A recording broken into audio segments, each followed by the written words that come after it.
Hi, I'm Suffolk Susie, Zone 7.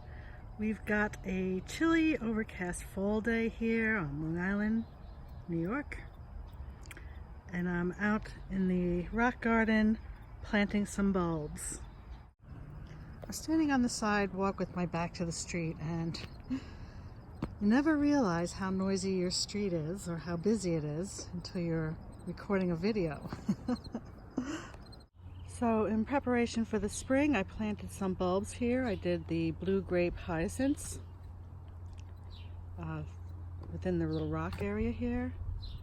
In front of this large rock, I planted some more grape hyacinths, and behind the rock, I planted some daffodils right behind the rock, a group of 5 of them, and then between these two plants, I planted some tulips from Burpee, but I believe the daffodils and the great blue hyacinths I got from Brex.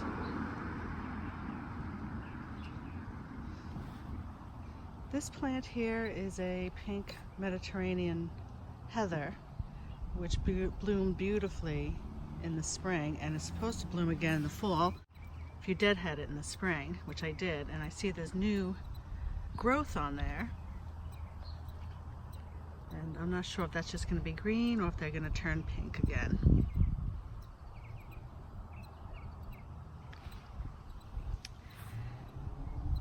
In the spring I planted a bunch of boxwood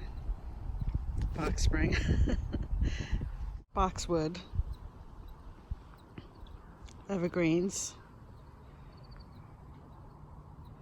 and in between them I did the pink heather, which is also an evergreen.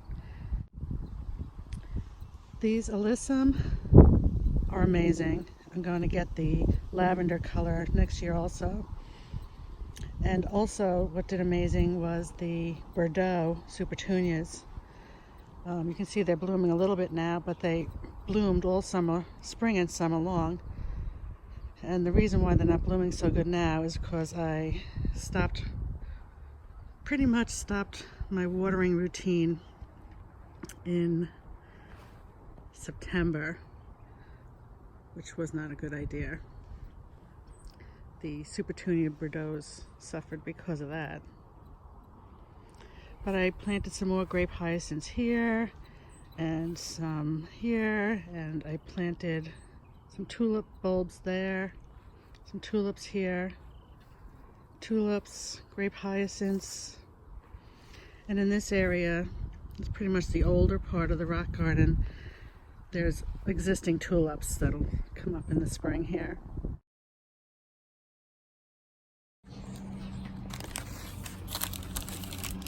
Okay. I have some more daffodils. Daffodils and the hyacinths I'm gonna plant around the backyard. These are the marigolds that I pulled up out of the rock garden. I'm going to save the seeds. And these are the Dutch irises I purchased, just 20. And I'll show you where I'm going to plant those.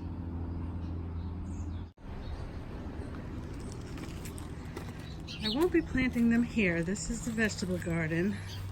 I do have flowers in this area, like the nasturtiums. I will be harvesting the rest of these tomatoes in the near future. Can't say today. It's a little cold out and it might be a little drizzly.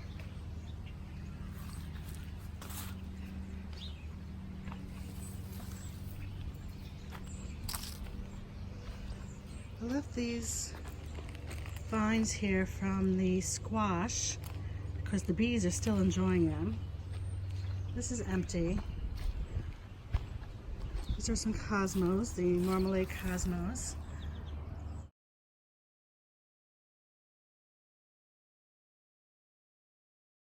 Did a great show this year, and the seeds I'm going to save.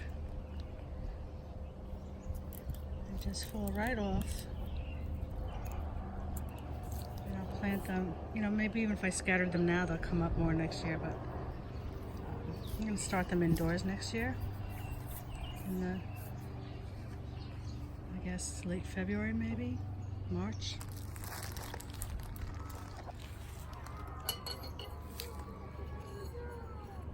Two inches of rain the other night.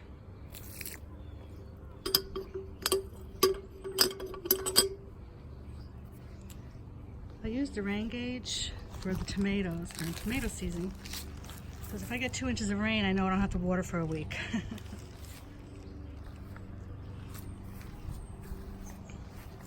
This is the kale we eat and put in our smoothies.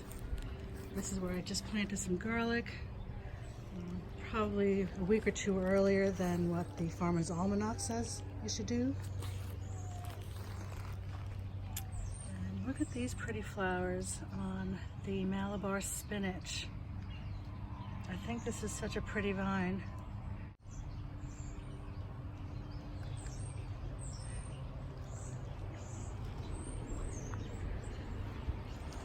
Now, I know that looks like a mess, but the birds are picking away in the soil here, and I don't want to take away their food.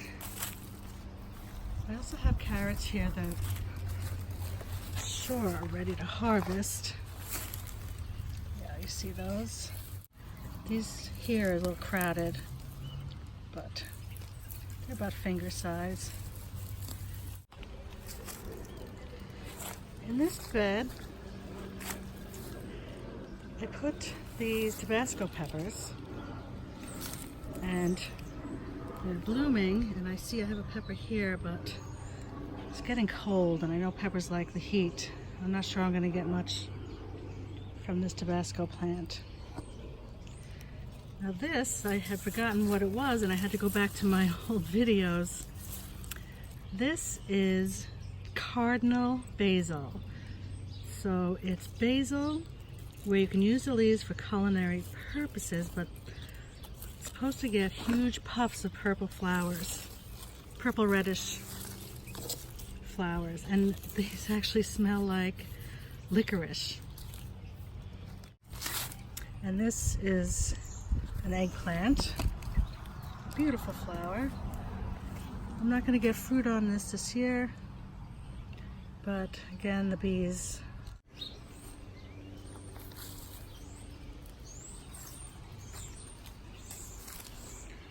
I cleaned out this bed. This is where I have a lot of bulbs.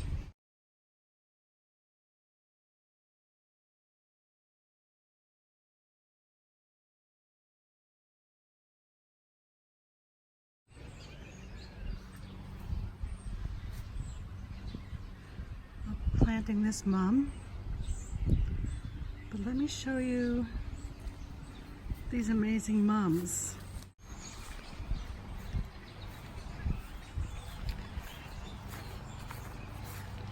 I had pulled these three out of the vegetable garden area because I wanted more room for the tomato plants, and I didn't know where to put them, so I just threw them on top of this mound.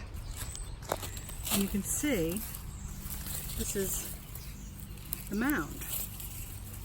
I never planted it in the dirt. Same thing with this one, just threw it on top. And the yellow one, you can see that, but just threw it on top, and they're doing beautifully. So these I call the amazing mums. I think I might just bring some dirt up to them and make this mound a little higher. It's just a small little flower area. This is a bird bath that cracked and leaks, so I put bird food in it. Now, I've just discovered a YouTube channel by Catherine's Gardens of LWS, and her garden's in Boston, Zone 6. But she has a beautiful garden throughout her property, and it has beautiful pathways, which has inspired me to continue an original dream that I put on hold to create some pathways in this area. But if you guys haven't checked out her garden, you really should. So that's Catherine's Garden of LWS. I know these mums, this is the second year for them, but since I uprooted them and just plopped them here, they won't survive the winter if I don't cover them up. So I'll be working on that before the first frost, which is expected early November, but could definitely come earlier. I just saw a squirrel over in this area, so I think I'm going to cover my garlic with this wire now. I should have done it last week, but I don't see that he's been digging. But I did just see him over in this area, and I don't want to take any chances. Okay. This is the in-ground vegetable garden. Needs a serious cleanup.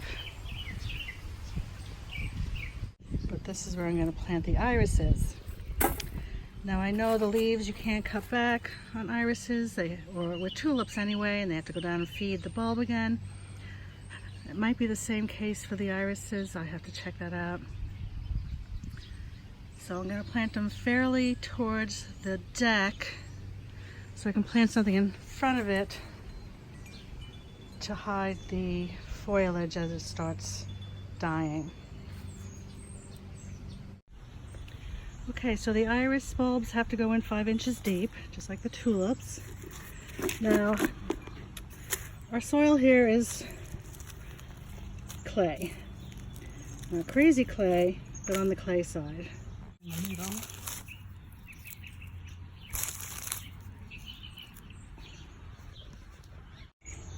Now, I don't know if you guys watch Gigi the Garden Girl. She's in Australia, and she is going through spring right now.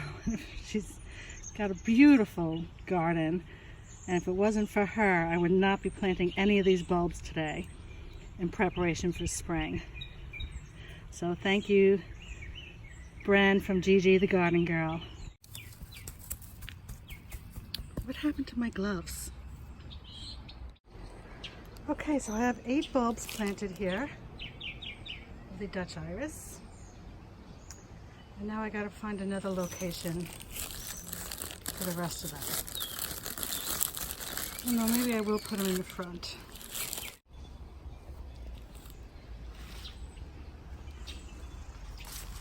I just plopped it here. Doing beautifully.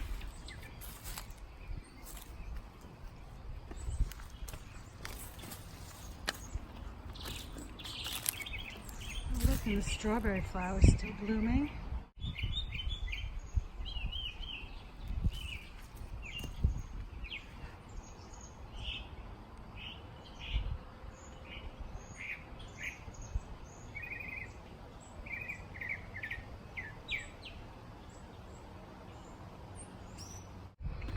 Okay, so back to the rock garden in the front.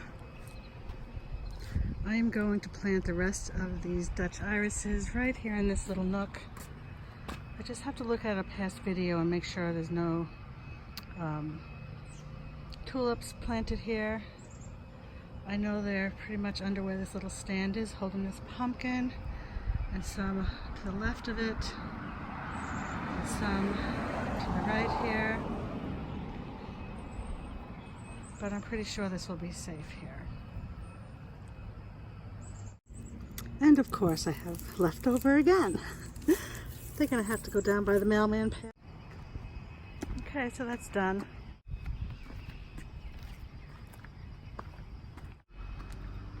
Well, I'm done for the day out here, and I thank you guys so much for visiting.